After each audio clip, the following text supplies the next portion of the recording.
नमस्कार दोस्तों, Moni official voice में आपका स्वागत है। आज की कहानी है शर्तों भरा रिश्ता। दोस्तों, ये इस कहानी का दूसरा भाग है। कहानी को समझने के लिए कहानी का पहला भाग अवश्य देखें, जिसका लिंक डिस्क्रिप्शन बॉक्स में मेंशन कर दिया जाएगा। इस तरह की कहानियाँ देखने के लिए चैनल को अभी सब्सक्राइब कर बेल आइकन को प्रेस करना ना भूलें। चलिए तो कहानी शुरू करते हैं। प्रकाश जी और नीलम जी अपने कमरे में बैठकर बातें कर रहे थे। देखा नीलम, श्रुति दिन पर दिन कितनी बदतमीज होती जा रही है। घर आए हुए मेहमानों से कोई ऐसी बात करता है क्या? ऐसी बात नहीं है जी, वो निशा पता नहीं कैसे बात कर रही थी, बस इसीलिए। ये क्या बात हुई? उसे अपनी उम्र का ख्याल रखना चाहिए और साथ में हमारी इज्जत का भी। उसके साथ साथ हमारी परवरिश पर भी प्रश्नवाचक चिन्ह लग जाएगा। मैंने बताया ना आपको कि वो रंजीत को बिल्कुल भी पसंद नहीं करती। अरे लेकिन विकास कितना अच्छा लड़का है, तुमने भी तो देखा है उसे। क्या कुछ कमी दिखाई देती है उसमें? श्रुति को उससे अच्छा लड़का कहाँ मिलेगा? प्रकाश जी ने जल्ला कर कहा। इस बार नीलम जी चुप रही। अब चुप क्यों हो? ये लड़की अपने पैरों पर खुद कुल्हाड़ी मार रही है। अरे विकास के लिए लड़कियों की कमी होगी क्या? कितना एजुकेटेड है, स्मार्ट है, अच्छे घर परिवार का है, और क्या चाहिए? लेकिन श्रुति विकास से शादी नहीं करना चाहती। नीलम जी ने धीमे स्वर में कहा। क्या? लेकिन क्यों? वो तो अच्छे दोस्त है ना। फिर भी? प्रकाश जी ने हैरानी से पूछा। यही कहती है श्रुति भी कि विकास उसका अच्छा दोस्त है, लेकिन वो उससे शादी नहीं करना चाहती। ये क्या बात हुई कि दोस्त है तो शादी नहीं कर सकती? अरे मैं तो कहता हूँ कि आगे चलकर वो अच्छे पति पत्नी भी बनेंगे। आप नहीं समझेंगे। नीलम जी ने गहरी सांस लेते हुए कहा। क्या नहीं समझेंगे? क्या कहना चाहती हो तुम आखिर? यही कि आजकल के बच्चे संबंधों को अपने नज़रिए से देखते हैं। उनके लिए दोस्ती और शादी में फ़र्क होता है। अच्छा, तो तुम्हें श्रुति का ये नज़रिया कैसे पता चला? प्रकाश जी ने चश्मे के पीछे से घूरते हुए कहा। मैंने बात की थी उससे। वो किसी और से शादी करना चाहती है। नीलम जी ने हिम्मत जुटाकर बोल ही दिया। क्या? प्रकाश जी जैसे आसमान से गिर पड़े हो। नीलम जी में अब कुछ आगे कहने की हिम्मत नहीं थी। और ये बात तुम्हें पता थी, और तुमने तुमने मुझे बताना भी ठीक नहीं समझा। प्रकाश जी का गुस्सा बढ़ता ही जा रहा था। नीलम जी किसी अपराधी की तरह खड़ी हुई थी।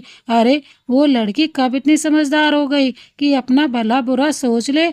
अब तो कुछ बोलो। क्या तुम उसकी पसंद पर भरोसा कर सकती हो? क्या हम इसी दिन के लिए उसके साथ हैं कि उसे अपने हाथों से अपना भविष्य बिगाड़ते हुए देखते रहें? आखिर क्या जवाब देंगे हम अपनी बेटी दामाद को भगवान के घर जाकर? प्रकाश जी की आवाज़ में गुस्से के साथ साथ एक लाचारी भी दिखाई दे रही थी। इस बार नीलम जी ने बात को संभालते हुए कहा। ऐसी बात नहीं है। मैंने श्रुति को बता दिया है कि बिना लड़के को देखे परखे हम उसकी शादी के लिए हाँ नहीं करेंगे। हाँ हाँ, क्यों नहीं? आज तक वो तुम्हारी ही तो बात मानती आ रही है ना। प्रकाश जी ने व्यंग्यात्मक लहजे में कहा। लेकिन शादी के लिए जबरदस्ती तो नहीं कर सकते उसके साथ। उसे एक मौका तो देना होगा ना। यदि कल को हमारी जबरदस्ती से श्रुति की जिंदगी बर्बाद हो गई तो भी हम कहाँ मुँह दिखाने लायक रहेंगे? मयंक और ऋतु को नीलम जी ने दुखी होकर कहा। प्रकाश जी पता नहीं किस सोच में पड़ गए। देखो, मुझे पूरी उम्मीद है कि श्रुति हमारी इच्छा के विरुद्ध कुछ भी नहीं करेगी। एक बार उसे मौका तो दो, फिर जैसे भी आपको ठीक लगे वही करना। हाँ, तुम्हारे लाड़ प्यार की वजह से ही तो वो इतनी निडर हो गई है कि इतने बड़े फैसले भी खुद ही लेने लगी है। प्रकाश जी ने परिस्थिति के अनुसार अपने हथियार डाल दिए। आप परेशान ना हो, मैं श्रुति से बात करूंगी। एक बार उस लड़के से मिलकर देखेंगे। यदि ठीक नहीं लगा तो साफ मना कर देंगे शादी के लिए। नीलम जी ने सांत्वना देते हुए कहा। पता नहीं श्रुति कब आकर नानी के कमरे के बाहर खड़ी हो गई थी और उसने दोनों की बातचीत का कुछ अंश सुन ही लिया था। यस यस, श्रुति अपनी मुट्ठी भींचकर खुशी से उछल पड़ी और वापस अपने कमरे की तरफ दौड़ लगा दी। कम से कम आज नानी ने नाना जी को मना तो लिया करण से मिलने के लिए, लेकिन उससे पहले तो नानी मुझसे सारी इंक्वायरी करेंगी। श्रुति डार्लिंग, अब तैयार हो जाओ तोप और गोलीबारी का सामना करने के लिए। कोई बात नहीं श्रुति, चिल। जब प्यार किया तो डरना क्या? नकली है तो नकली ही सही, तैयारियां तो सब असली ही करनी पड़ेंगी। श्रुति मन ही मन बड़बड़ा रही थी। अभी श्रुति ये सब सोच ही रही थी कि उसका फ़ोन बजने लगा। उसने देखा कि करण का नंबर था। हाँ करण, बोलो। श्रुति, मैंने जॉब के लिए इंटरव्यू दिया था, मेरा सिलेक्शन हो गया है। ज्वाइन करने से पहले मैं तुमसे बात करना चाहता था। जॉब? लेकिन जॉब की क्या ज़रूरत है? हमारी डील तुम्हारे लिए जॉब ही है ना। नहीं श्रुति, अब मेरे लिए ये डील नहीं है, क्योंकि तुमने मुझे अपना दोस्त माना है। जब पापा को अटैक आया था तब मैं ज़रूर घबरा गया था और मैंने तुमसे डील की थी। उस समय तुमने मेरी मदद भी की और पापा अब ठीक है। बस इतना ही काफ़ी है। अरे पर सुनो तो, हमें बार बार मिलना भी होगा। तुम समय निकाल पाओगे मेरे लिए? हाँ, मैंने सब सोच लिया है। मैं इसी शहर में नौकरी करूँगा जिससे हम आपस में मिलजुल सके। देख लो करण, अगर मेरी प्लानिंग में कोई गड़बड़ हुई तो इस बार सच्ची में तुम्हारी टांग तोड़ दूंगी मैं। ओके?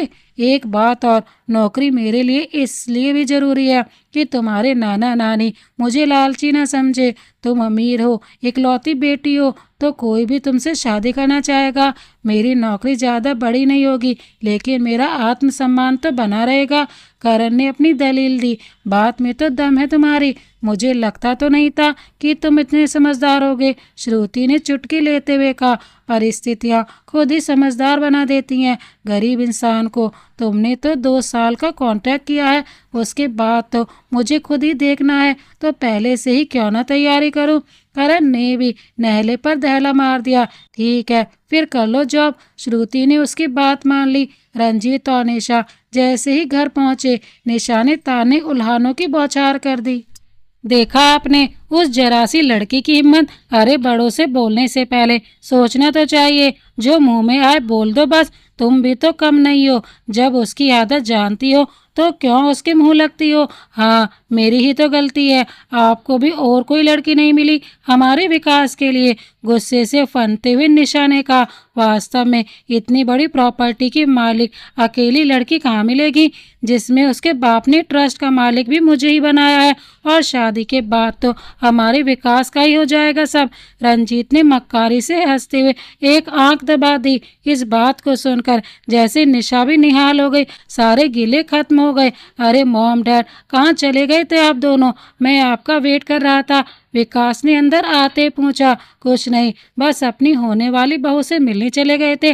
कभी तू भी चला जाया कर, जब देखो अपनी नई कंपनी के काम में घुसा रहता है। निशा ने रंजीत की ओर मुस्कुरा कर देखा और विकास भी हल्के से मुस्कुरा उठा।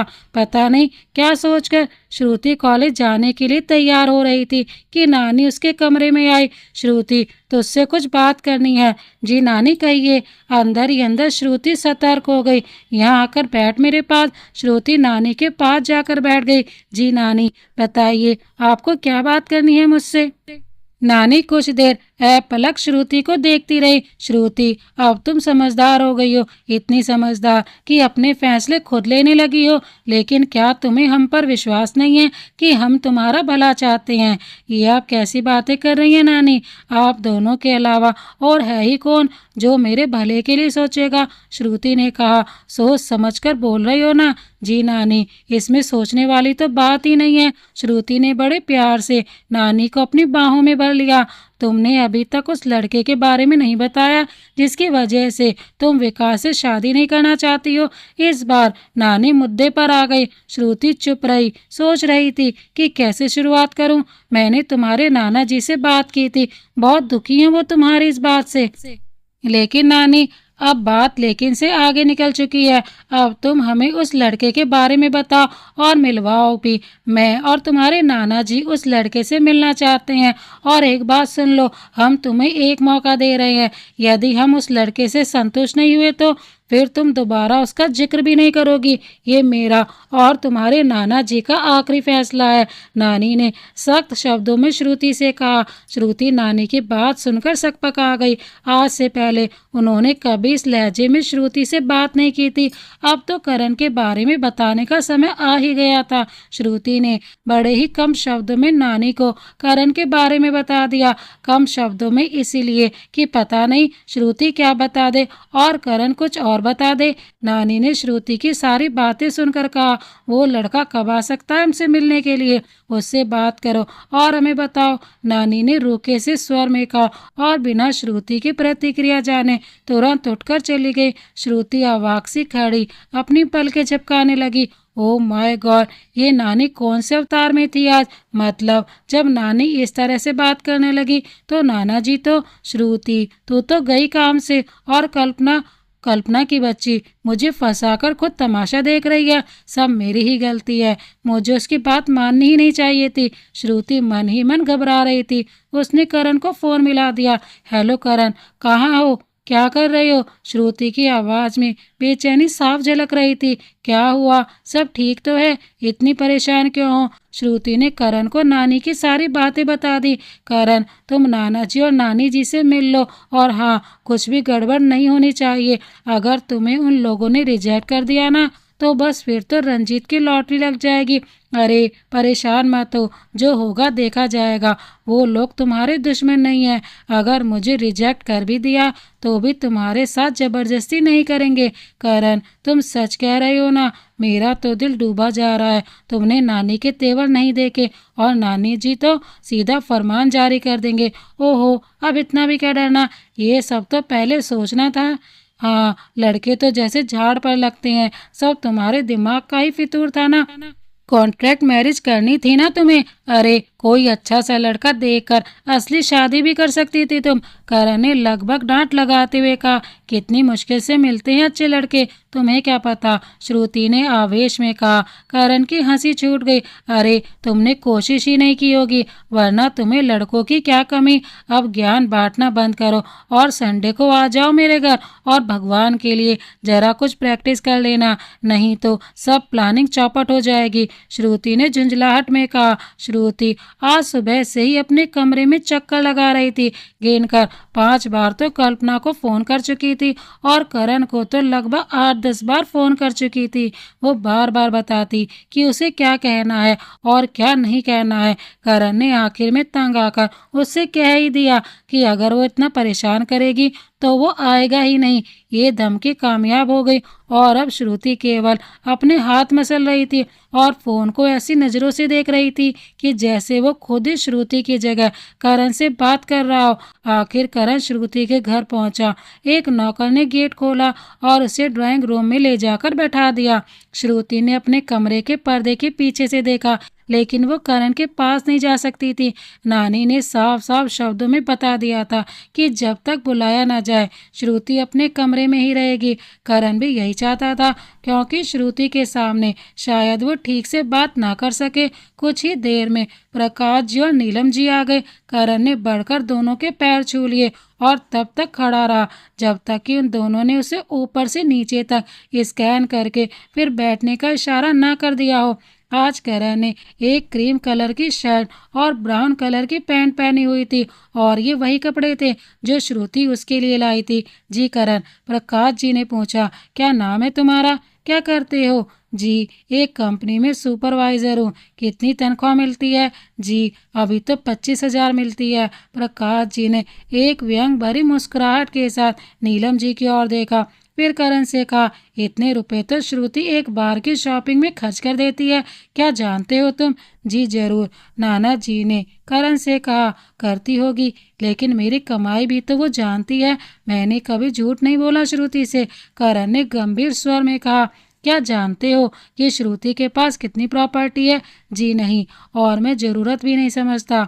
मुझे उसकी प्रॉपर्टी से कुछ नहीं चाहिए, और मुझे अपनी मेहनत और काबिलियत पर पूरा भरोसा है। क्या तुम्हारे घर वाले ये सब जानते हैं।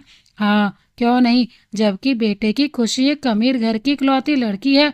प्रकाश जी ने तिरस्कार से कहा। जी बेशक, वो आप जैसे लोगों के सामने मामूली से लोग हैं, लेकिन उनके लिए अपने बेटे की खुशी से बढ़कर कुछ नहीं है। आप गलत समझ रही हैं। जब मैं ही आपकी प्रॉपर्टी से कोई सरोकार नहीं रखना चाहता, तो मेरे मम्मी पापा का भी इस बात से कोई मतलब नहीं होगा। बात सिर्फ इतनी है कि श्रुति और मैं शादी करना चाहते हैं। इसके अलावा मेरी कोई और मंशा नहीं है। यदि आप लोग खुशी खुशी इजाज़त देते हैं, तभी हम आगे बढ़ेंगे। आप श्रुति के लिए ठीक ही फैसला लेंगे। अब मुझे चलना चाहिए। करण के शब्दों में मजबूती थी। नीलम जी ने मेज पर रखी चाय की तरफ इशारा ही किया था कि प्रकाश जी ने उनकी तरफ कहर भरी नजरों से देखा, और वो सिटपिटा कर रह गई। करण ने एक बार फिर से उन दोनों के पैर छू लिए और वहां से निकल गया। उधर श्रुति का हाल बेहाल था कि पता नहीं उन लोगों की क्या बात चल रही होगी, लेकिन कुछ पता नहीं चल पा रहा था। श्रुति ने गेट खुलने की आवाज़ सुनी और वो समझ गई कि करण जा रहा है, लेकिन इतनी जल्दी? क्या नाना जी ने उससे बात नहीं की, या शायद करण ही नाना जी के सामने ना टिक पाया हो। पता नहीं क्या कहकर चला गया होगा वो। लगता है प्लानिंग चौपट हो गई। मेरा तो नंबर ही नहीं आया करण के सामने जाने का। कहीं नाना जी और नानी जी ने जानबूझकर तो करण को अपमानित नहीं किया होगा, जिससे वो मेरे साथ शादी का ख्याल ही छोड़ दे। फिर उसके बाद तो विकास ही बचता है शादी के लिए। श्रुति के मन में अनेक आशंकाओं ने जन्म ले लिया था। प्रकाश जी और नीलम जी के मन में क्या चल रहा था, ये भी तो अभी नहीं पता था। करण को नाना जी और नानी जी से मिले कई दिन हो गए थे, अभी श्रुति से उन्होंने कुछ भी नहीं कहा था। करण ने श्रुति को नाना जी की सारी बातें बता दी थी। उनके आधार पर श्रुति को पक्का यकीन हो चुका था कि नाना जी करण को रिजेक्ट कर चुके हैं, तभी तो घर में उसका कोई जिक्र ही नहीं होता है। श्रुति को करण की बातें सुनकर बहुत गुस्सा भी आया था कि उसने इतने साफ शब्दों में नाना जी के सामने सारी बातें कह दी। कुछ चिकनी चुपड़ी बातें भी कर सकता था उन्हें खुश करने के लिए, लेकिन उसे तो पूरा सत्यवादी बनना है। सोच रहा होगा कि श्रुति से पीछा छुड़ाने के लिए यही सही है, लेकिन मैं भी उसे छोड़ूंगी नहीं। जब अपना काम पड़ा तब तो कैसे गिड़गिड़ा रहा था, और अब इतना बदल गया है।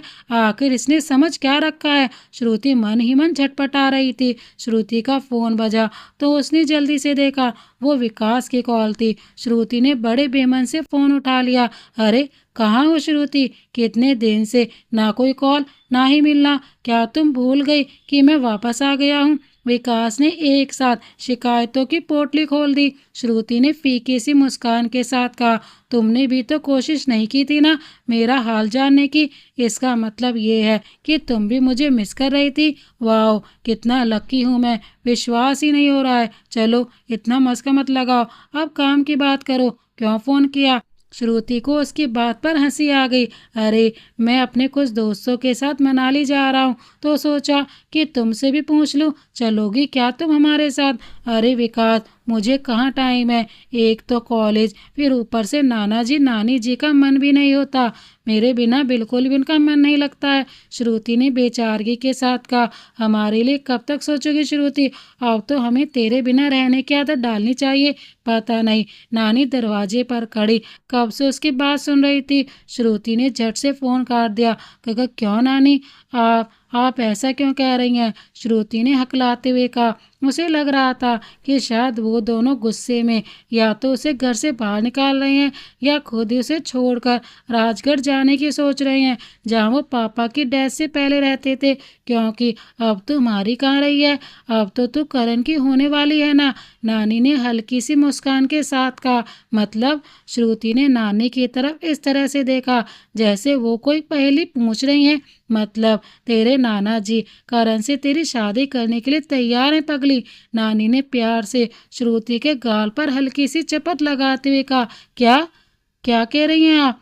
हैरानी से श्रुति का मुंह खुला रह गया। नानी भी शायद श्रुति की इस हालत का मजा ले रही थी ना। श्रुति चिल्लाते हुए जोर से नानी के गले लग गई। श्रुति के चिल्लाने की आवाज़ सुनकर नाना जी भी कमरे में आ गए। नानी के इशारे से वो समझ गए कि मामला क्या है। उन्होंने भी हंसते हुए श्रुति के सर पर अपना हाथ रख दिया। श्रुति एक साथ उन दोनों से चिपट गई। श्रुति बेटा, मुझे पता नहीं था कि तेरी पसंद ऐसी होगी। मैं तो सोचता था कि तू किसी अमीर बाप की बिगड़ी हुई औलाद के चक्कर में न फंस जाए, लेकिन करण वो तो बहुत ही मेहनती और समझदार लड़का है। मुझे खुशी है कि तूने उसकी आर्थिक स्थिति के बावजूद उसके गुणों को पहचान कर उसे चुन लिया। मुझे तुझ पर गर्व है बेटा, नाना जी ने भरे गले से कहा। नानी की आंखों में भी खुशी के आंसू थे। अब किसी दिन करण के मम्मी पापा को बुला ले तो आगे की बात भी कर लेते हैं, नानी ने कहा। श्रुति ने मुस्कुराकर गर्दन हिला दी। वैसे तो विकास के तो साथ मनाली जाना चाहे तो चली जा, लेकिन मुझे लगता है कि अब तो तू करण के साथ घूमना ज़्यादा पसंद करेगी, नानी ने श्रुति को गुदगुदा दिया। श्रुति हंसकर एक बार फिर से नाना नानी के गले लग गई। बहुत दिनों से घर में जो सन्नाटा पसरा हुआ था वो आज हंसी खुशी के माहौल में गायब हो गया। श्रुति अपना फ़ोन लेकर बाहर लॉन में भाग कर आ गई और करण को फ़ोन मिला दिया। करण, कहाँ हो तुम? मुझे तुमसे फ़ौरन मिलना है। मैं एक छोटी सी नौकरी करता हूँ मैडम, आपको ये याद होना चाहिए। जब मर्जी होती है फ़ोन खटका देती हो। ऑफिस में हूँ अभी, करण ने व्यंग्यात्मक लहजे में कहा। ओह करण, प्लीज़, बहुत ज़रूरी है तुमसे मिलना। प्लीज़ समझो मेरी बात को, तुमसे बहुत ज़रूरी बात करनी है, प्लीज़। श्रुति ने झूठी परेशानी दिखाते हुए कहा। ओके, कोशिश करता हूँ हाफ लीव के लिए, लेकिन ना तुम मेरी नई नई नौकरी के लिए भी कुछ सोच लिया करो भाई। मैं तुम्हारी तरह अमीर ज़्यादा नहीं हूँ, मुझे इस नौकरी की सख्त ज़रूरत है, करण ने समझाते हुए कहा। श्रुति ने उसकी बात पर जरा भी ध्यान नहीं दिया। ठीक है, जैसा तुम कहो, मैं वहीं आ रही हूँ तुमसे मिलने। मुझे अपनी कंपनी का एड्रेस भेजो।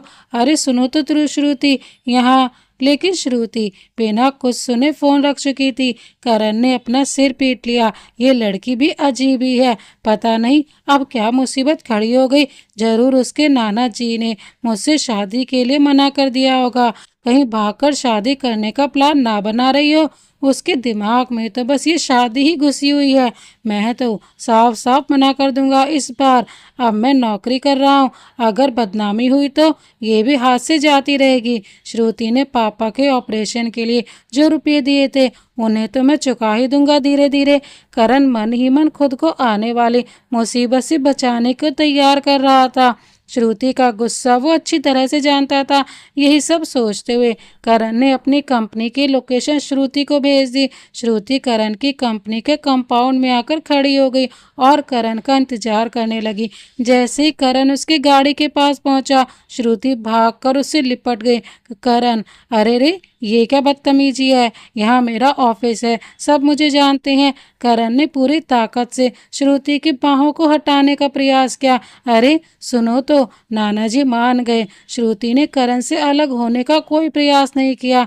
करण के दिल को धक्का सा लगा। वो सोच रहा था कि अच्छा होगा अगर उसके नाना जी मना कर दें, कम से कम इस झूठी कॉन्ट्रैक्ट मैरिज से तो बच जाता। श्रुति उसकी हालत से बेखबर अपनी ही धुन में मस्त थी। देखा, मैं जानती थी कि मेरे नाना जी मेरा दिल नहीं तोड़ सकते, मान ही गए ना। अब देखना कैसे सबक सिखाती हूँ उस रंजीत के बच्चे को। वो सोचता था कि जिंदगी भर श्रुति उसके हाथ की कठपुतली बनकर रहेगी।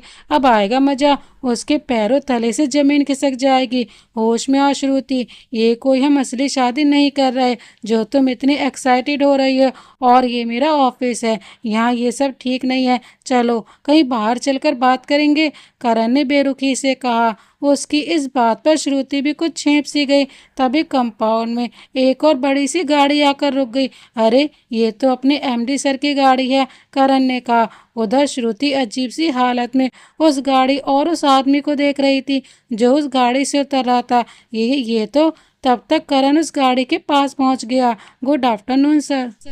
अरे श्रुति, तुम यहाँ कैसे? मुझे बता दिया होता कि तुम यहाँ आ रही हो। आगंतुक महोदय का ध्यान रत्ती भर भी करण की ओर नहीं था। और होता भी क्यों, वो एक साधारण सा एम्प्लॉय था कंपनी का। लेकिन जो सामने खड़ी थी वो तो उसकी बचपन की दोस्त थी और शायद होने वाली जीवन साथी भी, जिसे वो जी जान से प्यार करता था। बस अभी कह नहीं पाया था, कहने की जरूरत भी नहीं पड़ी क्योंकि उसके मॉम डैड खुद उस लड़की से उसकी शादी करने के लिए तैयार बैठे हैं। वो खुद चलकर श्रुति के पास पहुंच गया। अरे विकास, विकास ने हंसते हुए श्रुति की नाक पकड़कर हिला दी। अच्छा सरप्राइज देना चाहती थी तुम मुझे, तभी बिना बताए यहाँ आ गई है ना। चलो अंदर चलो, मैं भी कब से तुम्हें अपनी नई कंपनी दिखाना चाहता था। श्रुति के मुंह पर ताला सा लगा हुआ था। वो कभी विकास की तरफ देख रही थी तो तभी कभी विकास की गाड़ी के पास खड़े हुए करण को देख रही थी। ऐसी ही स्थिति में करण भी था। वो भी कभी श्रुति को तो कभी अपने एमडी सर को देख रहा था जो पूरा बेतकल्लुफ होकर श्रुति से बात कर रहे थे। चलो श्रुति, अपना ऑफिस दिखाता हूँ तुम्हें, कहकर विकास ने श्रुति का हाथ पकड़ लिया और उसे लेकर अंदर की ओर चल दिया। श्रुति लाचारी से करण की ओर देखती हुई विकास के साथ अंदर चली गई। उसे समझ में नहीं आ रहा था कि यह अचानक क्या हो गया। उधर करण भी जड़ होकर खड़ा रह गया। उसे समझ में नहीं आ रहा था कि सर श्रुति को कैसे इतनी अच्छी तरह से जानते हैं।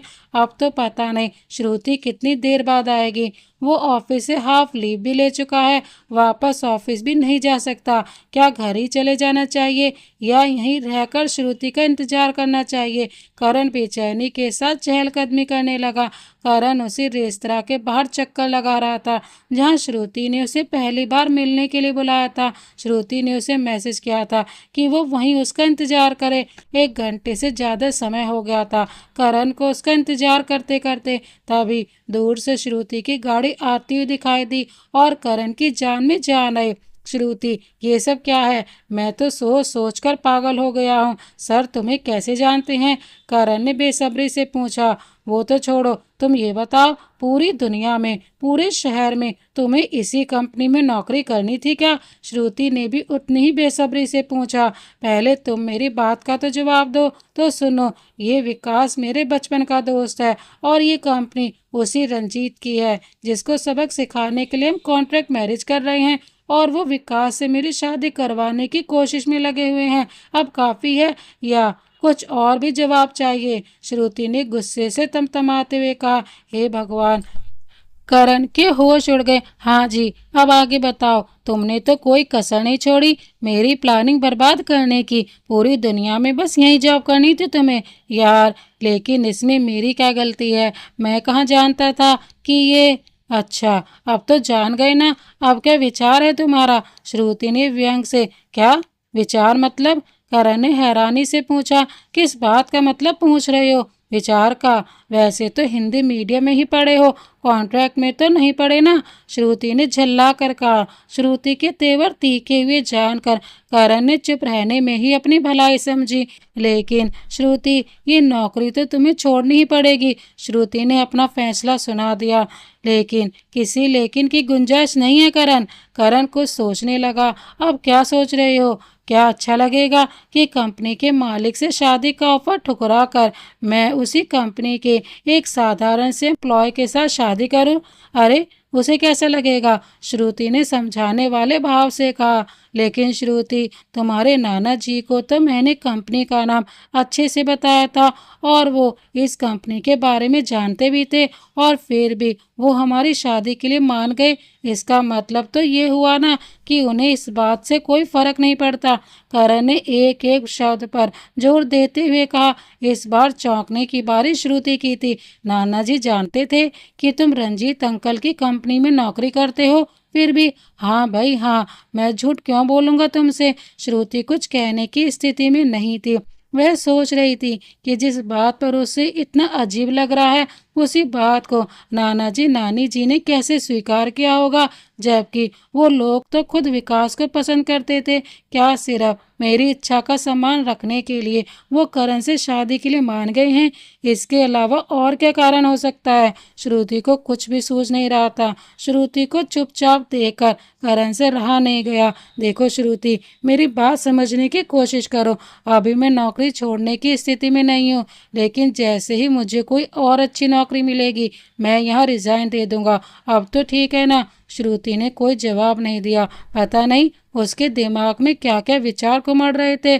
श्रुति, अगर तुम्हें कोई अफसोस है तो हमारी शादी जरूरी तो नहीं। हमारे बीच एक कॉन्ट्रैक्ट ही तो है, उसकी भी अभी कोई शुरुआत नहीं हुई है। मुझसे शादी करके कहीं तुम किसी मुसीबत में मत पड़ जाना। तुम विकास सर से शादी क्यों नहीं कर लेती? आखिर उनमें कमी ही क्या है? करण ने एक सच्चे और ईमानदार दोस्त की तरह श्रुति को समझाया। नहीं, बिल्कुल भी नहीं, कभी भी नहीं। विकास की 1000 अच्छाइयों पर एक ही कमी भारी पड़ रही है कि वो रंजीत अंकल का बेटा है। मैं उनका इरादा कामयाब कभी भी नहीं होने दूंगी।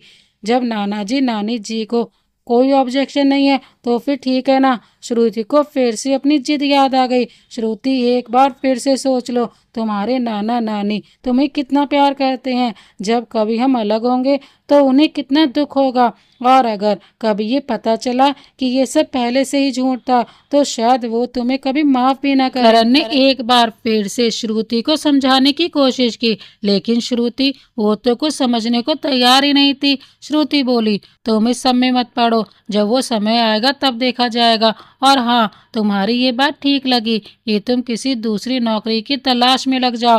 ठीक है फिर, जैसी तुम्हारी मर्जी। और हाँ, जल्दी से अपने मम्मी पापा को घर लेकर आओ। मैं ये शादी तुरंत चाहती हूँ। कहीं ऐसा ना हो कि कोई अड़चन आ जाए। अभी तुम रंजीत अंकल को नहीं जानते हो। करण के मम्मी पापा प्रकाश जी से मिलने आए हुए थे। करण ने पहले से ही उन लोगों को समझा रखा था कि वो कोई भी ऐसी बात ना करे जिससे नाना जी से मतभेद होने की संभावना हो। वैसे वो लोग तो श्रुति की कोठी और रहन सहन देख कर ही दंग रह गए थे। कुछ कहने का तो सवाल ही नहीं उठता था। हाँ, श्रुति के कहे अनुसार प्रकाश जी ने ये प्रार्थना की थी कि अभी शादी के कुछ दिन बाद श्रुति अपने घर पर ही रहे। करण के मम्मी पापा ने ये बात मान ली थी क्योंकि वो जानते थे कि उनके छोटे से घर में बिना सुविधाओं के श्रुति रह भी नहीं पाएगी। शादी की तारीख भी तय हो गई थी। अब वो दोनों परिवारों को शादी की तैयारी में जुट जाना था। अब करण कंपनी में विकास के सामने नहीं पड़ता था। उसे डर था कि कहीं विकास को उसके और श्रुति के बारे में कुछ पता न चल जाए। लेकिन जैसे जैसे शादी की तारीख पास आ रही थी, उसे अजीब सा महसूस हो रहा था। आज उसने सोचा कि श्रुति से इस बारे में बात करनी चाहिए। उसने श्रुति को कॉल की। हेलो श्रुति। हाँ करण, कहो कैसे फ़ोन किया? सब ठीक तो है ना? सब ठीक है, लेकिन मैं तुमसे कुछ बात करना चाहता हूँ। हाँ तो कहो। श्रुति प्लीज़ तुम मेरी बात पर ध्यान से सुनना। ओहो, अब कहो भी। तुम तो ऐसे झिझक रहे हो जैसे मुझे प्रपोज का। श्रुति ने मजाक उड़ाते हुए कहा। अरे नहीं, करने वाले हो? ऐसा तो कोई इरादा नहीं है ना? श्रुति ने करण। तो फिर? श्रुति क्या हम लोग कोर्ट मैरिज नहीं कर सकते? करण ने झिझकते हुए कहा। क्या दिमाग तो ठीक है ना तुम्हारा? नाना जी नानी जी कितने खुश हैं, कितनी तैयारियां कर रहे हैं वो लोग। आखिर तुम्हें परेशानी क्या है? श्रुति के तेवर बदलने लगे हैं थे। यही कहना चाहता हूँ मैं, इतना ज़्यादा खुशी से वो हमारी शादी करेंगे, बाद में उन्हें उतना ही दुख होगा।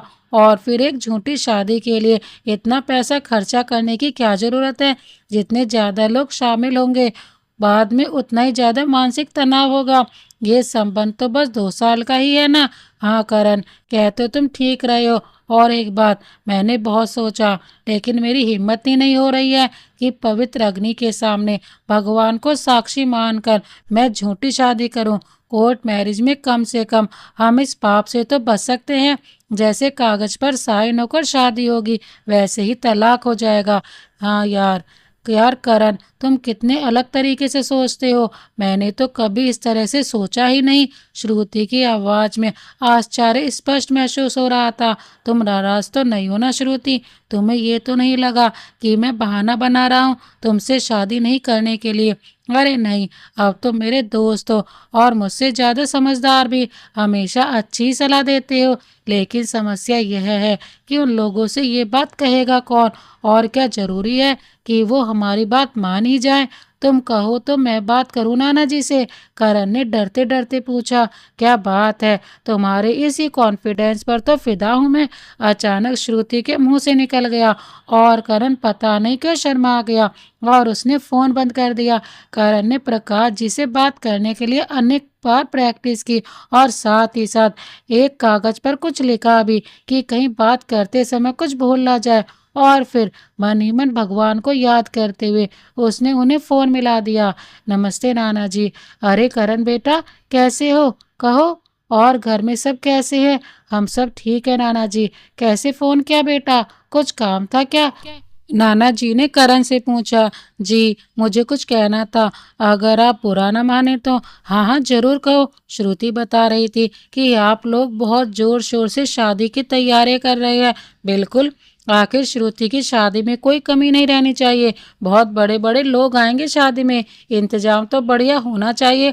और फिर कुछ कमी भी तो नहीं है, जो कुछ है सब श्रुति का ही तो है। हम तो केवल खर्च करेंगे। नाना जी, मैं चाहता हूँ कि अभी हम कोर्ट मैरिज करें, क्योंकि अभी मेरी इतनी हैसियत नहीं है कि मैं शादी में कुछ खर्च कर सकूं। तो फिर आप ही ये सब क्यों करें? सब कुछ श्रुति का ही तो है। तो फिर इस पैसे को किसी दूसरी जगह इन्वेस्ट करना चाहिए। तुम ये सब क्यों कह रहे हो बेटा? तुमसे किसने कहा कि तुम्हें खर्चा करना पड़ेगा? सब कुछ तो हम ही करेंगे ना। नहीं नाना जी, मुझे ये सब अच्छा नहीं लग रहा। मुझे अपनी हैसियत के अनुसार ही शादी करनी चाहिए। बस आप दोनों मेरे मम्मी पापा, किसी और की ज़रूरत की कहाँ है? बाद में आप कोई फंक्शन कर सकते हैं। मैं तुम्हारी बात समझ रहा हूँ और मुझे अच्छा भी लग रहा है कि तुम आदर्श विवाह करना चाहते हो। लेकिन बेटा, श्रुति से भी तो पूछना पड़ेगा, क्योंकि हर लड़की की इच्छा होती है कि उसकी शादी धूमधाम से हो। जी जरूर, आप श्रुति से बात कर लीजिए, फिर जैसा आप ठीक समझे। करण ने मन ही मन खुश होते हुए कहा। उसे पता था कि श्रुति करण ही की बात मानेगी। करण को एक नई जॉब मिल गई थी, इसीलिए वो आज ऑफिस में रिजाइन देने के लिए आया हुआ था। अभी वह ऑफिस के दरवाजे पर ही पहुंचा था कि उसे लगा कि अंदर काफी जोर से बोलने की आवाज आ रही थी। वो आवाज विकास सर की तो बिल्कुल भी नहीं थी। करण ने सोचा कि उसे कुछ देर बाद लौट कर आना चाहिए। वो वापस जाने के लिए मुड़ा ही था कि उसके कानों में श्रुति का नाम पड़ा, जिसे सुनकर वो चौंक गया। उत्सुकतावश उसके कदम वहीं ठहर गए और उसने ध्यान से सुनने की कोशिश की। हालांकि वह डर रहा था कि कहीं कोई आ ना जाए। तुमसे कितनी बार कहा था कि श्रुति से मेल जोल बढ़ाओ, लेकिन तुम्हें तो कंपनी खड़ी करने की धुन सवार थी। एक अपरिचित आवाज करण के कानों में पड़ी। लेकिन डैड, आप लोगों ने बात की थी ना श्रुति के नाना जी से, फिर अब ऐसा क्या हो गया?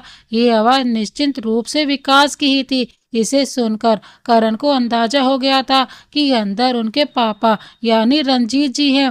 कंपनी के एमडी से कोई और तो इतनी ऊंची आवाज में बात नहीं कर सकता था, और विकास भी उनके सामने डर रहा था। बात तो की थी, मगर उस बुढ़े ने कोई जवाब नहीं दिया। और अभी थोड़ी देर पहले उसका फोन आया कि उसने श्रुति की शादी उसकी पसंद से तय कर दी है। क्या श्रुति ने अचानक किसे पसंद कर लिया डैड? और बात शादी तक भी पहुंच गई? मुझे तो विश्वास ही नहीं हो रहा। कोई शक की गुंजाइश नहीं है कि श्रुति की शादी हो रही है, वो भी कोर्ट में।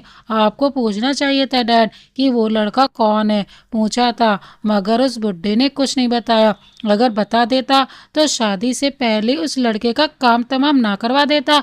करण के प्राण जैसे गले में अटक गए। वास्तव में श्रुति ठीक कहती थी कि ये रंजीत अच्छा आदमी नहीं है। वो तो अच्छा हुआ कि उसने समय रहते दूसरी नौकरी तलाश कर ली। ऑफिस से अभी भी रंजीत की आवाज आ रही थी, कैसे कैसे उस मयंक को कैंसर का डर दिखाकर उसकी प्रॉपर्टी का ट्रस्टी बना था। उम्मीद थी कि आगे जाकर तुम्हारी शादी श्रुति से करवा कर सब कुछ तुम्हारे नाम करवा दूंगा, लेकिन तुमने ध्यान ही नहीं दिया। उस आवाज में साफ साफ गुस्सा झलक रहा था। लेकिन मैं इतनी जल्दी हार नहीं मानूंगा, चाहे मुझे इसके लिए कुछ भी क्यों ना करना पड़े। अब करण वहां खड़ा नहीं रह सका। उसका दिल अंदर ही अंदर कांप उठा कि अब रंजीत और विकास को श्रुति से उसकी शादी का पता चलेगा तो वो क्या करेंगे। करण डरपोक तो नहीं था, लेकिन माँ बाप के लिए उसकी क्या अहमियत थी वो ये जानता था। एक बार तो उसने सोचा कि वो शादी के लिए मना ही कर दे। आखिर उसकी जिंदगी का सवाल है और उसके साथ उसके परिवार की भी जिंदगी जुड़ी हुई है। लेकिन अगले ही पल उसे एहसास हुआ कि अकेली श्रुति इस स्थिति से कैसे निपटेगी। उसके नाना नानी भले इंसान है, इस रंजीत की नीयत के बारे में भी नहीं जानते। ये तो उनके साथ कुछ भी कर सकता है। नहीं, श्रुति ने उसे अपना दोस्त माना है, वो उसे बीच रास्ते में नहीं छोड़ सकता। उसे श्रुति से बात करनी चाहिए और इस रंजीत के इरादों की जानकारी देनी चाहिए। करण ने कंपनी के रिसेप्शन पर ही अपने कागज दे दिए। अब वह विकास के ऑफिस में नहीं जाना चाहता था। तभी रिसेप्शनिस्ट उठकर खड़ी हो गई। करण उसी तरह खड़ा रहा और सिर झुका दिया, लेकिन उसने तिरछी नजर से देखा कि तेज चाल से जाते हुए विकास के साथ कोई और भी है। वह समझ गया कि वही रंजीत है। आज श्रुति और करण की शादी थी। श्रुति ने गुलाबी रंग का एक सुंदर सा गाउन पहना हुआ था और चेहरे पर हल्का सा मेकअप था। आज उसकी रौनक देखने लायक थी। आखिर आज उसकी शादी थी। बेशक वो एक कॉन्ट्रैक्ट था, लेकिन दूसरों की नज़र में आज श्रुति बहुत खुश दिखाई दे रही थी। उसके नाना नानी गवाह के तौर पर उसके साथ थे और वो दोनों भी फूले नहीं समा रहे थे। कुछ ऐसी स्थिति में करण था। आज वो श्रुति की पसंद की सफेद शेरवानी पहने हुए था। कंधे पर एक रंग बिरंगा पटका पड़ा हुआ था। उसके ऊंचे कद पर ये कपड़े बहुत जच रहे थे और वो भी किसी राजकुमार से कम नहीं लग रहा था। उसके मम्मी पापा उसके साथ थे। जो भी उन दोनों को देखता था वो जोड़ी को सराहता था, लेकिन वो दोनों ही जानते थे कि ये जोड़ी ज़्यादा समय के लिए नहीं बन रही है। उन दोनों के ही चेहरों पर मुस्कान थी जो उन दोनों के परिवार वालों को बहुत अच्छी लग रही थी। यही इस दिन का सबसे बड़ा सत्य था। भविष्य में क्या होगा ये तो कोई भी नहीं जानता था, शायद श्रुति और करण भी नहीं। जब वो शादी करके कोर्ट से बाहर निकले तो श्रुति की नानी ने उन दोनों के साथ करण के मम्मी पापा को भी अपनी ही गाड़ी में बैठा लिया और मोहन खाली गाड़ी लेकर श्रुति के घर चला गया। आज के दिन तो कुछ देर के लिए श्रुति को अपनी ससुराल जाना ही पड़ता, कुछ रस्मों को पूरा करने के लिए। उसके बाद नाना नानी श्रुति और करण के साथ वापस अपने घर जाने वाले थे। श्रुति ने उस छोटे से साधारण से घर में कदम रखा ही था कि प्रकाश जी का फोन बज उठा। उन्होंने देखा कि मोहन का फोन था। हेलो, क्या हुआ मोहन जी? मैं पुलिस इंस्पेक्टर बोल रहा हूँ। जिनका ये फोन है उनका एक ट्रक से एक्सीडेंट हुआ है, काफी चोट लगी है, आप तुरंत सिटी हॉस्पिटल आ जाए। क्या? कैसे? प्रकाश जी पूछते ही रह गए और फोन कट गया। वो बुत की तरह खड़े रह गए। क्या हुआ नाना जी? किसका फोन था? करण ने उन्हें इस हालत में देखकर पूछा। प्रकाश जी ने सारी बातें बता दी। आप रुकिए नाना जी, मैं अभी कपड़े बदल कर आता हूँ और आपके साथ चलता हूँ। करण ने कहा, नहीं बेटा, तुम अभी घर पर रहो, मैं बाबूजी के साथ चला जाता हूँ। अगर तुम्हारी ज़रूरत हुई तो तुम्हें बुला लेंगे। करण के पापा ने कहा, हाँ बेटा, ओम प्रकाश जी ठीक कह रहे हैं, तुम यही रहो श्रुति के पास, हम लोग जाकर देखते हैं, जैसा भी होगा देख लेंगे, तुम परेशान मत हो। प्रकाश जी ने समझाया। वे दोनों चले गए और नानी करण की माँ के साथ बैठ गई।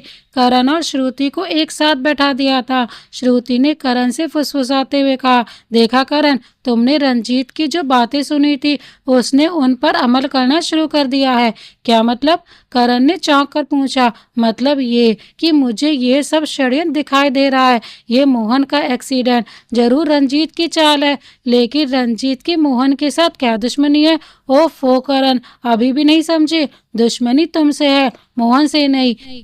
यदि नानी जी ने ऐन मौके पर तुम्हें और अंकल आंटी को अपनी गाड़ी में ना बैठा लिया होता तो मोहन की गाड़ी में कौन होता? निश्चित रूप से मैं और मेरे मम्मी पापा ही होते उस गाड़ी में। यही समझाना चाहती हूँ मैं तुम्हें। हाँ श्रुति, हो सकता है कि तुम ठीक सोच रही हो, क्योंकि रंजीत के तेवर बहुत खतरनाक थे उस दिन। वाकई अगर उसे पहले से पता होता कि वो लड़का मैं हूँ तो वो किसी भी हद तक जा सकता था। उनको इस तरह से फुसफुसाते हुए देखकर नानी और करण की मम्मी को हंसी आ गई। अरे बच्चों, और कुछ देर तक इंतजार कर लो, फिर खुलकर बात करना आराम से।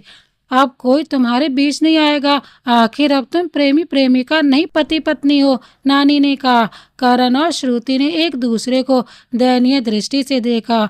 यहाँ वो किस उलझन में फंसे हुए हैं और इन दोनों को मजाक सूझ रहा है। आखिर इन दोनों की गलती भी नहीं है।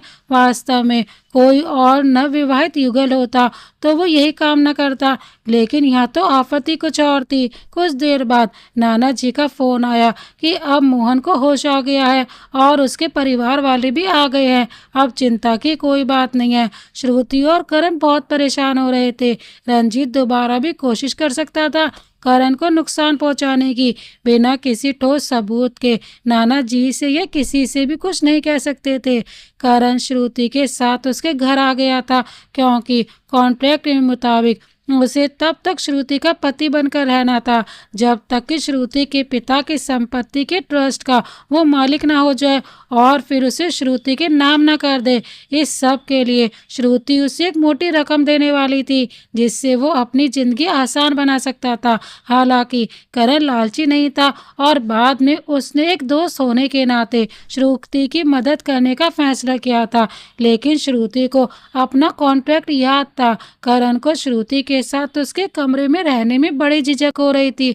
उसने श्रुति के कमरे में चारों ओर नजर घुमाई। करण ने अपने जीवन में इतना सुंदर सुख सुविधाओं से युक्त कमरा नहीं देखा था। ये संकोच ही काफी था उसके लिए। श्रुति ने शायद करण की हालत भांप ली थी। उसने करण को छेड़ते हुए कहा, ऐसे क्या देख रहे हो करण, अब हमें इसी कमरे में साथ ही रहना है।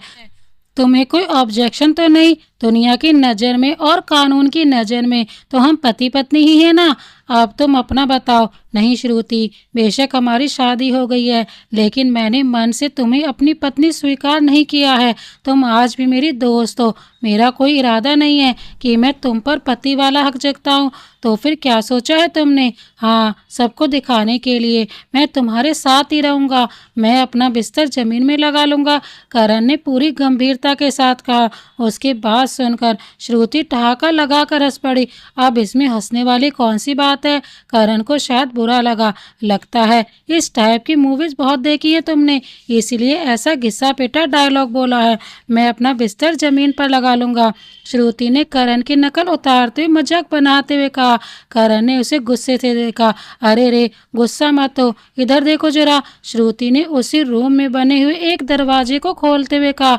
करण ने देखा कि दूसरी तरफ भी एक ऐसा ही खूबसूरत कमरा था। उसने श्रुति की तरफ प्रश्नवाचक नजरों से देखा। ये कमरा मेरे मम्मी पापा का है, मुझे उनसे दूरी महसूस ना हो, इसीलिए ये दरवाज़ा हमेशा खुला रहता था। और आज भी जब मैं मम्मा पापा को बहुत मिस करती हूँ तो इस कमरे में चली जाती हूँ। अभी भी सब कुछ ऐसा का ऐसा ही है यहाँ पर। तुम रात को इस कमरे में रह सकते हो, बाहर से किसी को कुछ भी पता नहीं चलेगा। करण ने श्रुति की ओर ऐसे देखा कि जैसे उसने कितना बड़ा एहसान किया हो उस पर। वास्तव में उसकी बहुत बड़ी चिंता दूर हो गई थी। अच्छा करण, कबर्ड में तुम्हारे साइज के कुछ कपड़े हैं जो नानी ने शादी की अलग अलग रस्मों पर तुम्हें गिफ्ट करने के लिए खरीदे थे। वो मौका तो आया नहीं, इसलिए नानी ने वो सब इसमें रखवा दिए हैं। तो तुम भी चेंज कर लो और मैं भी मम्मा के रूम में जाकर फ्रेश हो जाती हूँ। करण और श्रुति तैयार होकर रूम से बाहर जाने ही वाले थे कि दरवाजे से शांति की आवाज़ आई। मैम साहब, नाना जी ने आप दोनों को बाहर बुलाया है। रंजीत साहब आप दोनों को मुबारकबाद देने आए हैं। ठीक है, अभी आते हैं, बोल दो जाकर। श्रुति और करण ने एक दूसरे की ओर देखा, जैसे एक दूसरे की हिम्मत बढ़ा रहे हो। अब तो उन्हें सामने आना ही होगा। करण अंदर ही अंदर सोच रहा था कि क्या रंजीत उसे जानता होगा। श्रुति ने करण का हाथ पकड़कर ड्राइंग रूम में कदम रखा। उसने देखा कि निशा और विकास भी साथ ही हैं। विकास के हाथों में एक सुंदर सा गुलाब का बुके था और निशा के हाथ में कोई ज्वेलरी बॉक्स था। करण पर नजर पड़ते ही विकास एक झटके से खड़ा हो गया। उसके चेहरे पर हैरानी के भाव थे। उसे अपनी आंखों पर यकीन नहीं हो रहा था कि श्रुति ने इस करण से शादी की है। नमस्ते अंकल। नमस्ते आंटी। हेलो विकास, कैसे हो? श्रुति ने चहकते हुए कहा। रंजीत और निशा के फीके पड़ गए चेहरे देखकर उसे बहुत मजा आ रहा था। गुड इवनिंग सर, करण ने विकास से कहा। रंजीत और निशा को उसने हाथ जोड़कर नमस्ते किया। अरे रे, तुम तो, क्या नाम है तुम्हारा? हाँ, करण। विकास ने करण का नाम याद करते हुए कहा, क्योंकि वो शक्ल से तो पहचान गया, लेकिन एक अदना से एम्प्लॉय का नाम याद करने में उसे कुछ सेकंड लगे। रंजीत और निशा ने श्रुति को मुबारकबाद दी और गिफ्ट उसके हाथ में रख दिया। श्रुति ने खुद आगे बढ़कर विकास के हाथ से बुके ले लिया। विकास ने झेप कर एक नज़र सभी पर डाली। अरे श्रुति बेटी, हमारे तो क्या क्या अरमान थे, तुमने तो कोर्ट मैरिज करके हमारे अरमानों पर पानी फेर दिया। निशा ने बड़ा अपनापन दिखाते हुए श्रुति को उल्हाना दिया। अरे आंटी, आप विकास की शादी में अपने अरमान पूरे करना ना।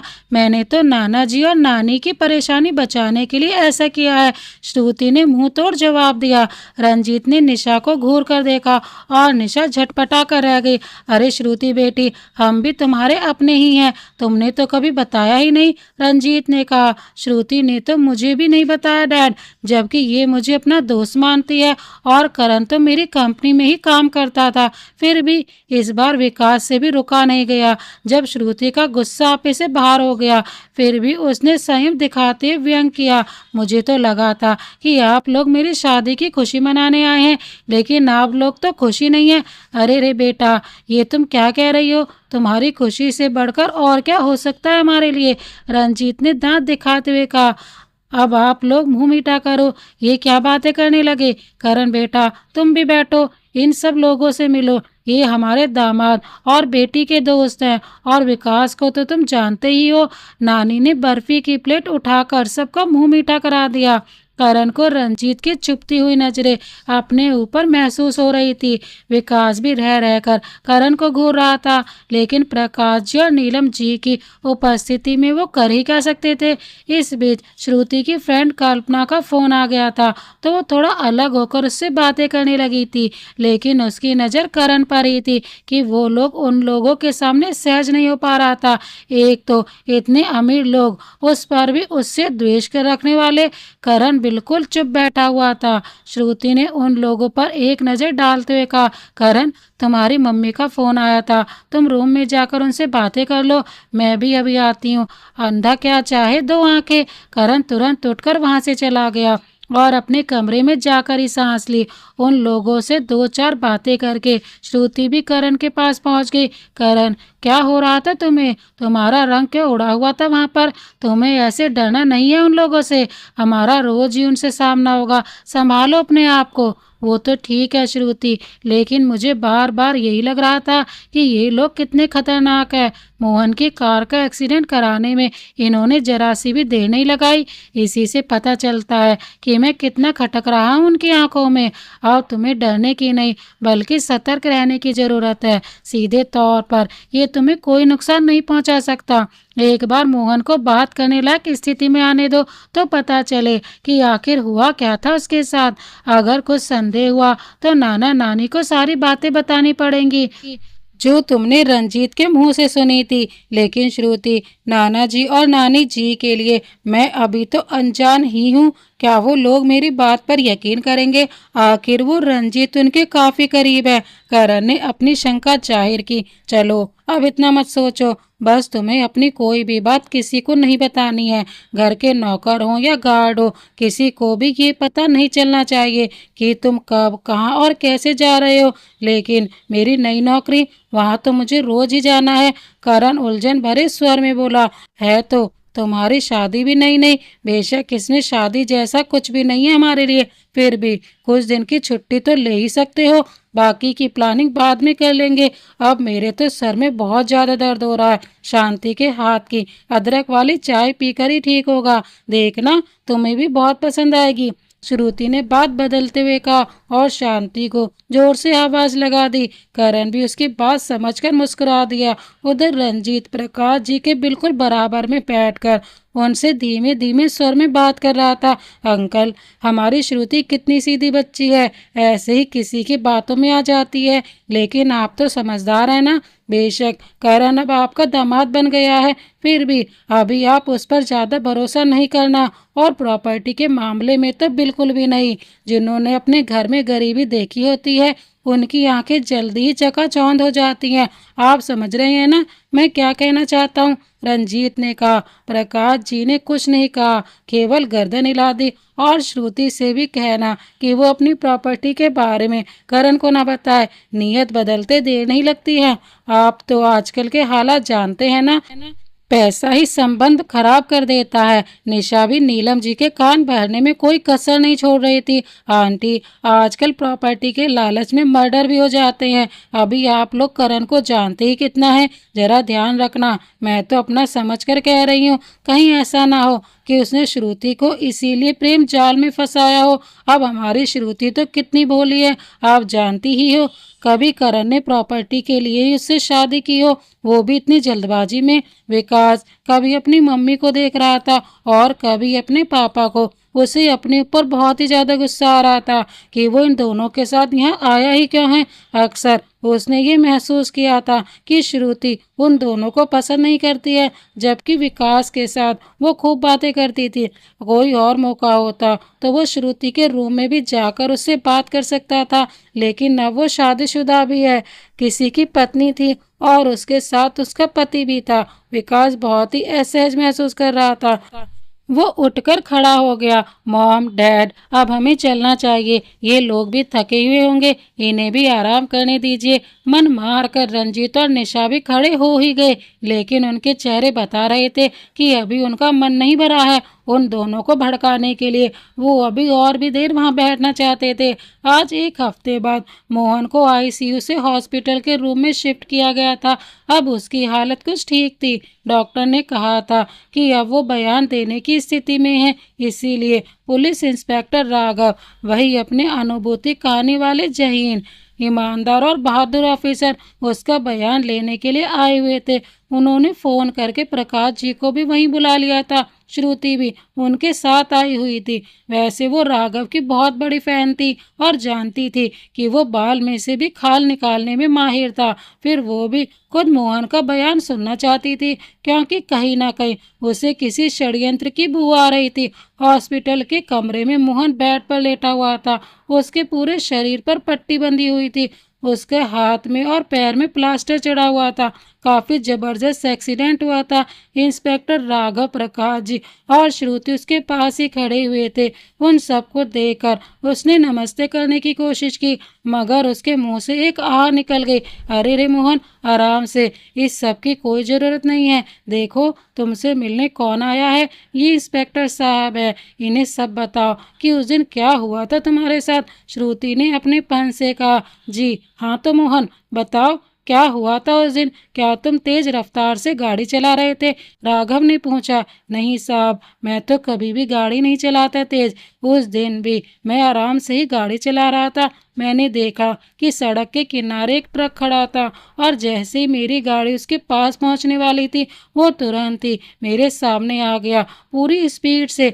मैंने उससे बचने के लिए गाड़ी को एक साइड में ले लिया और उससे आगे निकल गया, लेकिन मैंने देखा कि वो ट्रक फिर भी बहुत तेज रफ्तार से मेरे पीछे आ रहा था। मुझे लगा कि या तो ड्राइवर ने पी रखी है या उससे ब्रेक ही नहीं लग रहे हैं, क्योंकि वो अजीब से लहराते हुए ढंग से ट्रक चला रहा था। मैंने सोचा कि पहले इसे ही निकलने दूं, इसलिए मैंने गाड़ी बिल्कुल किनारे से लगाकर रोक दी, लेकिन उस ट्रक वाले ने भी तुरंत ही ट्रक का किनारे लगाकर जानबूझकर मेरी गाड़ी में टक्कर मार दी।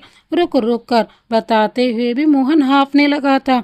डॉक्टर ने राघव की ओर इशारा किया कि मोहन को थोड़ा नॉर्मल होने दिया जाए। कुछ क्षण बाद राघव ने मोहन से फिर पूछा, क्या तुम्हारी कोई दुश्मनी चल रही है किसी से? नहीं तो साहब, मैं गरीब आदमी क्या किसी से दुश्मनी करूंगा? फिर तुम्हें क्यों लगा कि वो ट्रक वाला जानबूझकर तुम्हारे पीछे आ रहा था? राघव ने एक बार फिर से मोहन से क्वेश्चन किया। सब सारी रोड खाली थी और मैंने उसे साइड भी दी, तब भी वो मेरे पीछे ही लगा रहा। और साहब, जब मैंने गाड़ी की स्पीड बढ़ाई तो उसने भी तुरंत स्पीड बढ़ा दी। अच्छा, राघव बड़े ध्यान से मोहन की बातें सुन रहा था। और साहब, उसने मेरी किनारे खड़ी हुई गाड़ी में आकर टक्कर मारी। अच्छा, उस ड्राइवर को पहले कभी देखा था तुमने? जी पता नहीं, क्योंकि उसने एक गमछे को अपने मुंह पर लपेट रखा था, पूरा मुंह दिख ही नहीं रहा था। राघव चुपचाप कुछ सोचने लगा। सभी की नजर राघव पर थी, लेकिन राघव ने किसी से कुछ नहीं कहा और प्रकाश जी की तरफ बाहर आने का इशारा करते हुए खुद भी बाहर निकल गया। प्रकाश जी और श्रुति बाहर आ गए। अच्छा प्रकाश जी, ये मोहन कब से काम करता है आपके यहाँ? राघव ने पूछा। जी कम से कम 20 साल से ये हमारे यहाँ ड्राइवर है। बहुत ही भला आदमी है। मुझे नहीं लगता कि इसकी किसी से कोई भी दुश्मनी होगी। राघव के प्रश्न को समझते हुए प्रकाश जी ने उत्तर दिया, लेकिन उसकी बातों से तो लगता है कि किसी ने जानबूझकर वो एक्सीडेंट किया है, और अगर ऐसा है तो उसका कोई तो कारण रहा होगा। राघव ने गंभीरता से विचार करते हुए कहा। श्रुति के दिमाग में एक आइडिया आया। क्यों ना इंस्पेक्टर राघव को अपनी शंका बता दी जाए। किसी का नाम लेना जरूरी तो नहीं, बाकी तो वो खत को देखकर खुद ही समझ जाएंगे। लेकिन नाना जी, कहीं वो नाराज ना हो जाए उसकी इस बात से। ये पुलिस का मामला होता तो झमेले वाला है, लेकिन एक तीर से दो शिकार हो सकते हैं। मोहन के एक्सीडेंट का भी पता चल जाएगा और अपने आसपास भी कुछ सिक्योरिटी का इंतजाम हो जाएगा। आखिर करण घर में कैद होकर तो नहीं रहेगा। पता नहीं रंजीत फिर कोई नई चाल न चल दे। श्रुति सोच में पड़ गई थी। श्रुति को कुछ समझ नहीं आ रहा था कि वो क्या करे। श्रुति जी, क्या हुआ? क्या आप कुछ कहना चाहती हैं? उस गांव इंस्पेक्टर ने शायद श्रुति के चेहरे से कुछ भांप लिया था। आखिर उसका नाम राघव था। जी जी, वो मैं। श्रुति इस सीधे तौर पर पूछे हुए प्रश्न से बौखला गई।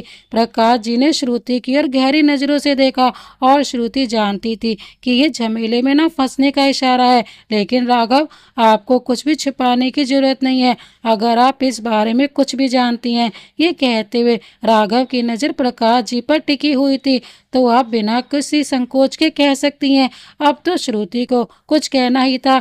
जी इंस्पेक्टर साहब, कोई खास बात तो नहीं है, लेकिन उस दिन मेरी शादी हुई थी और हमें कोर्ट से वापस उस गाड़ी में लौटना था, मगर अचानक नाना जी ने हमें अपनी गाड़ी में बैठा लिया कि वो लोग भी मेरे साथ मेरी ससुराल चलेंगे। भगवान की कृपा थी कि हम लोग बच गए, वरना शायद हम भी हॉस्पिटल में होते। बस यही सोच रही थी मैं। श्रुति ने अपनी आवाज़ में भरपूर मासूमियत उड़ेल कर कहा। वो जानती थी कि इतना इशारा काफ़ी होगा राघव की तफ्तीश को दूसरी दिशा में मोड़ने के लिए। राघव की आंखें सोचने वाले अंदाज में सिकुड़ गईं, जबकि प्रकाश जी ने श्रुति की बात टालते हुए कहा, ये क्या बात कर रही हो श्रुति? इस सब का मोहन के एक्सीडेंट से क्या संबंध हो सकता है? होने को तो कुछ भी हो सकता है प्रकाश जी। बहुत सी बड़ी बड़ी बातें ऐसी ही छोटी छोटी बातों के पीछे छिपी होती है। श्रुति जी का सोचना अपनी जगह बिल्कुल ठीक है, राघव ने पुलिसिया लहजे में कहा। प्रकाश जी ने उसकी बात का कोई जवाब नहीं दिया। श्रुति जी, अब आप लोग घर जाए, मैं कल ही आपसे मिलने आपके घर आऊँगा। तब तक आप सतर्क रहें, क्योंकि आपकी बात से मैं सहमत हूँ। हमें इस एंगल से भी सोचना चाहिए, कहकर राघव लंबे लंबे कदमों के साथ हॉस्पिटल से बाहर निकल गया। प्रकाश जी अपने ड्राइंग रूम में चहलकदमी कर रहे थे। श्रुति एक और अपराधी भाव से खड़ी थी। नीलम जी और करण सोफे पर बैठकर कभी प्रकाश जी की ओर देख रहे थे और कभी श्रुति की ओर। प्रकाश जी ने घर आकर उन दोनों से श्रुति की बात सुना दी। लेकिन आप इस बात को लेकर इतना परेशान क्यों हो रही हैं? श्रुति आप कोई छोटी बच्ची नहीं है। उसे कुछ महसूस हुआ तो उसने उस इंस्पेक्टर को बता दिया, नीलम जी ने हिम्मत करके कहा। प्रकाश जी ने घूर कर नीलम जी को देखा। अरे, वो केवल इंस्पेक्टर नहीं है, इंस्पेक्टर राघव है। अब वो हम सबका दिन का चैन और रातों की नींद हराम कर देगा, जबकि ऐसा कुछ भी नहीं है। शरीफ लोगों के घर के सामने रोज पुलिस की गाड़ी खड़ी रहे, क्या अच्छा लगेगा? मामला चाहे किसी को भी कुछ पता नहीं होगा, लेकिन लोग अपने मन से पता नहीं क्या क्या ताना बाना पूछ लेंगे। अभी करण और श्रुति की नई नई शादी हुई है, वो भी इतनी जल्दबाजी में। कुछ लोग तो इसी में मनोरंजन तलाश लेंगे कि जरूर उनके बीच में कुछ झगड़ा हुआ होगा। नीलम जी ने उनकी बात सुनकर सहम गई। वास्तव में आप ठीक कह रहे हैं। तो दोस्तों, इस कहानी को यहाँ तक देखने के लिए आपका बहुत बहुत धन्यवाद। इस कहानी को आगे देखने के लिए देखिए इस कहानी का अंतिम भाग, जिसका लिंक डिस्क्रिप्शन बॉक्स में मेंशन कर दिया जाएगा। आखिर इन सब के पीछे किसका हाथ था? क्या श्रुति करण के साथ अपनी पूरी जिंदगी बिता पाएगी, या फिर करण की असलियत सामने आते ही वो विकास का हाथ पकड़ लेगी? देखने के लिए देखिए इस कहानी का अंतिम भाग। इसी तरह की अन्य कहानी देखने के लिए चैनल को अभी सब्सक्राइब कर बेल आइकन को प्रेस करना ना भूलें। मिलते हैं एक और नई प्यार भरी कहानी के साथ। तब तक के लिए जय हिंद, वंदे मातरम।